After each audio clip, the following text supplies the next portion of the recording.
বগুড়া শেরপুর উপজেলার গাড়িদহ ইউনিয়ন জামাতের উদ্যোগে একদিনের শিক্ষা কর্মশালা অনুষ্ঠিত হয়েছে।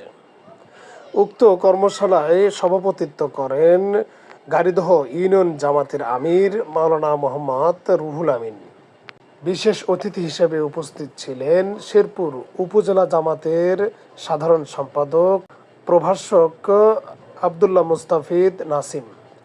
প্রধান অতিথি হিসেবে উপস্থিত ছিলেন শেরপুর উপজেলা জামাতের আমির বিশিষ্ট ব্যবসায়ী মাওলানা মোহাম্মদ দবিবুর রহমান।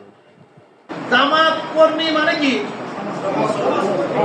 কম লোক বললেন, তার মানে অনেকে আমরা জানি না। জামাত কর্মী মানে সমাজকর্মী। আমরা যখন সমাজকর্মী হতে পারবো, দেখবেন আমাদের এত বৈঠক করা লাগবে না, এত দাওয়াতি কাজ করা লাগবে, কিন্তু আমরা সমাজকর্মী হতে পারি। আমাদের সমাজকর্মী হতে পারি, এই জন্য কিছু অর্থ ব্যয় হবে। আমরা করি না কেন? বলা যাবে আজকে আমাদের চরম দুর্দিন এসে গেছে। এই মুহূর্তে তবুকের যুদ্ধের কথা আমার বারবার মনে পড়ে। তবুকের যুদ্ধে আমি যতটুকু পড়া পাইছি, তবুকের যুদ্ধে বিনা যুদ্ধে মুসলমানদের জয় হওয়ার পিছনে যে কারণটা ছিল সেটা ছিল এই অর্থের কুরবানি। সাহাবে এত কুরবানি করছিলেন, এই কুরবানির কারণে আল্লাহ খুশি হয়ে যায় অমুসলিমদের পরিণার মতো ভয় ঢুকে দিয়েছিলেন, আর ওরা মুসলমানরা ময়দানে যাওয়ার আগেই পালিয়ে চলে গেছে।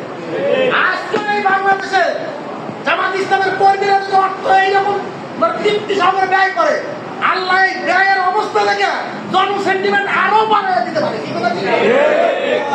পারে কি পারে না ভাই? জন সেন্টিমেন্ট বাড়ুক, এটাকে আপনার চান? তাহলে আপনাদের সাধ্য অনুযায়ী, কে দেখুক চাই না দেখুক, সাধ্য অনুযায়ী ব্যয় করতে হবে। করতে পারি যদি ব্যর্থ হই, তাহলে আপনার কাজের মধ্যে আমাদের পড়তে হবে আগের কাজের চাইতেও মারাত্মক হবে। চিন্তা করতেছেন না?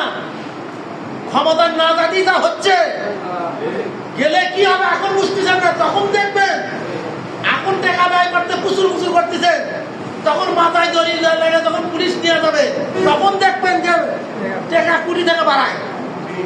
কি কথা ঠিক বলতেছেন? আমি বলতেছি অতএব এখন আমাদের হুঁশ করা দরকার।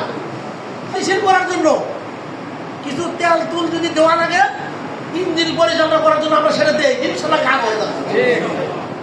কি করবেন তাও পাবো কেমন আমি বুঝাইয়া দিচ্ছি। এটা আমি তো কিছুক্ষণ আগে আসলাম, রাস্তার কোন সাইডে আসলাম ভাই? আচ্ছা, আমাদের ইসলাম ধর্মের রাস্তা চলার সাইড কোনটা? ডান সাইড। তাহলে বাম সাইডটা হাঁটলে কি পাপ হচ্ছে না নাকি হচ্ছে? পাপ হচ্ছে না। তাহলে হাঁটতে দেখেন, আমরা ইচ্ছা না করলেও কিন্তু আমাদের আমল নামে পাপ হয়ে যাচ্ছে।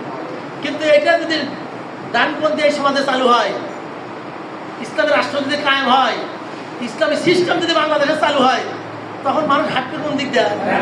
তখন বলেন তো পাপ হবে না দেখি? মানে খালি একটা কাজের উদাহরণ দিলাম, প্রত্যেকটা কর্মকাণ্ডে এইরকম হবে নাকি, তখন অটোমেটিক হবে আপনার আমল নামে। তাহলে আপনার আর আমার এক পাশের ব্যয় করার কারণে, ত্যাগ করার কারণে, অর্থের কুরবানি দেওয়ার কারণে সমাজে যদি এমন একটা পরিবেশ হয়, তাহলে ওই